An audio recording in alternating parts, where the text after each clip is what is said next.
Hi green lovers! Fall leaves are one of the most wonderful amendments you can add to your soil, and it's one of the most natural ways to build topsoil. I'm going to share with you my 5 most favorite ways to use fall leaves in the garden because I've got beautiful oak trees and every year they dump a bounty of leaves all over my property. So stay tuned, especially for the 5th way, because that is something I learned about only this year, and I'm guessing you may not have heard about it either, and it is probably one of the most exciting ways. So stay tuned. Let me show you how I use fall leaves in the garden. Okay, so the first and one of my favorite ways to use fall leaves is as mulch. I've got these asparagus that have kind of dried out and they will come back in early spring. Unfortunately, I do get a few really cold days even in early spring, and an odd frost can kill off the newly emerging asparagus.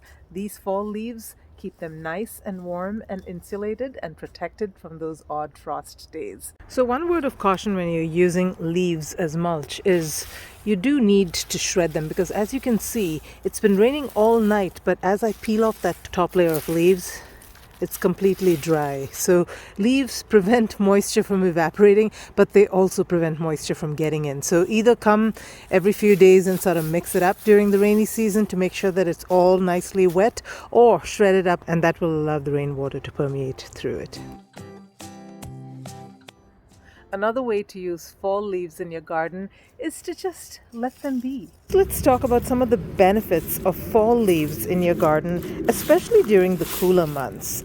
You see, this decaying material provides a habitat to many little creatures that live under the soil, like pillbugs and earthworms and nematodes. They also provide a habitat and nesting space for beetles and spiders and even little moth caterpillars that spin their cocoons under the leaves and stay protected during the cooler months. They also provide nesting material for squirrels and birds and the like. So do try to leave fall leaves on the ground as much as possible, clearing them only from walkways and other finished spaces in your backyard.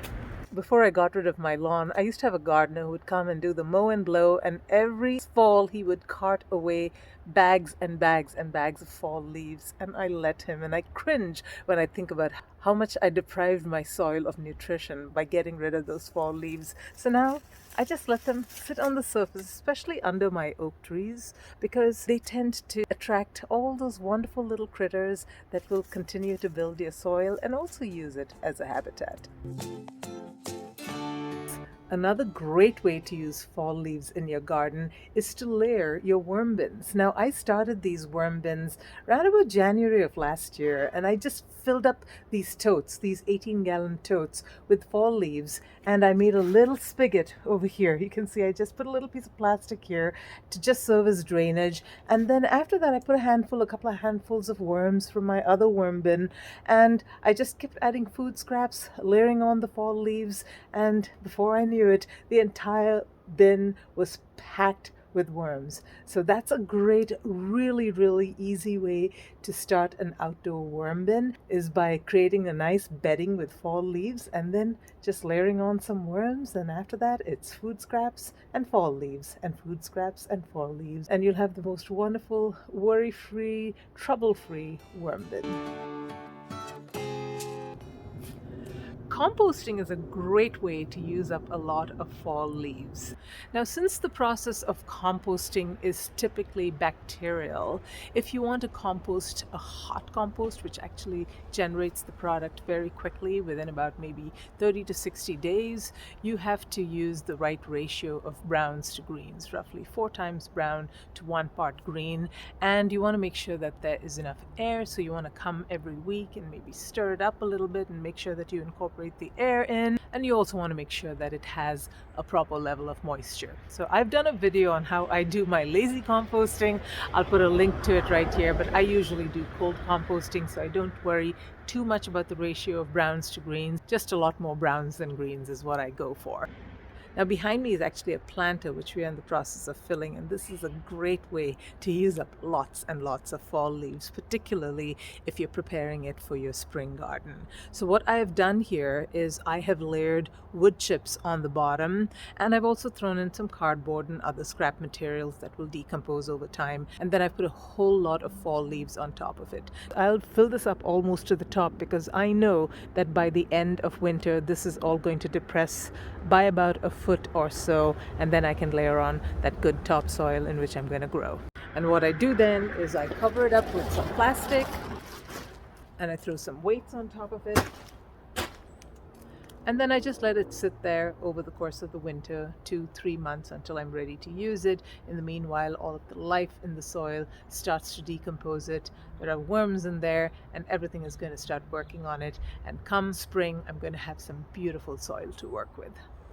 Well, we're coming up on number 5, which is the one that I'm most excited about. But if you're finding value in this video so far, I sure would appreciate a thumbs up. Giving this video a thumbs up as well as your comments help it get out to a broader audience. Let's talk about number 5. The decomposition of fall leaves over the course of a long period of time results in a material called leaf mold. As fall leaves decompose, they are a rich source of carbon, and even though they don't have as much nitrogen, they are a nutrient powerhouse when it comes to trace minerals. But they also have magnificent water-retaining properties and can hold up to 600 times their weight in moisture.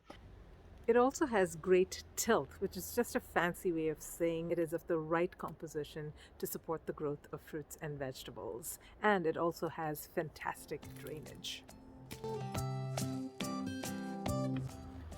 Okay, so most of us gardeners are familiar with the debate about peat moss and how it is unsustainable as far as being sourced from peat bogs that are being depleted, and so just not a good idea to use it in our gardens. The alternative that is generally proposed is coco coir. Now, coco coir takes a lot of energy to produce, and in addition to that is shipped across thousands and thousands of miles, at least to where I am in the United States. And so for me, this is not an environmentally sustainable solution either. Now, the properties of both coco coir and peat moss are that they are carbon rich, that they hold a ton of moisture, and they also have very, very good drainage. Okay, you know where I'm going with this. Leaf mold is an amazing alternative for all your soil mix needs, as well as for putting in your raised beds. So even though I've never done this before, going forward, I'm going to be using leaf mold primarily to make an alternative to peat moss so that I can use it in my potting soils. It also adds nutrients, which both these don't. So it's a win-win. Now you need to understand the process of decomposition of leaves. This is a fungally dominant process, and it is much slower than your typical hot composting process, which is bacterially dominant. So the process of development of leaf mold can take up to 2 years. But I'm going to show you how you can speed up that process so that you can have leaf mold in a year instead of the usual 2 to 3 years. Okay, so here is my trick to speed up the process of leaf mold creation. As you can see, we have a lot of leaves, and now it's been raining, and that's actually a good thing because we're going to do some chopping of these leaves with our lawnmower. The wet leaves means no dust, and the leaves stay in one place while we mow over them.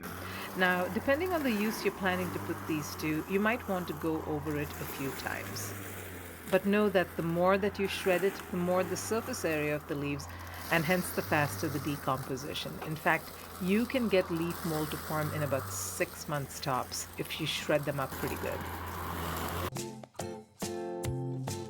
So how exactly do you make leaf mold? Well, the process couldn't be simpler. All you need to do is pile up your leaves, wet them down, and then cover them with something like this.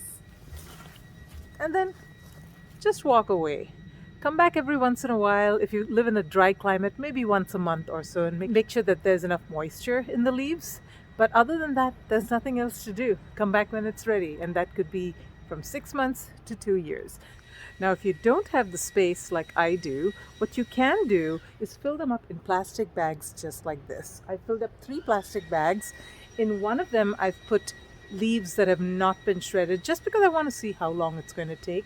And then in the other two, I've actually put leaves that have been shredded pretty well. Now you do want to poke some holes in them just to ensure proper drainage, because if you don't have air flowing in and out, and if the water accumulates in there, it could go anaerobic, and that will not help with leaf mold formation. So make sure that there are some holes.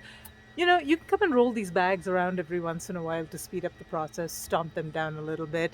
Make sure that you're using bags that will not biodegrade. A lot of yard bags actually biodegrade over the course of time, and because leaf mold takes a long time to form, you don't want to use those bags. This is one of those times where you actually want to use bags that are going to last. So I've got these, I've repurposed this. A very nice neighbor used to give me rabbit poop in these bags, so they're really sturdy, and I've used them over and over again, and so I'm going to be using them to make my leaf mold.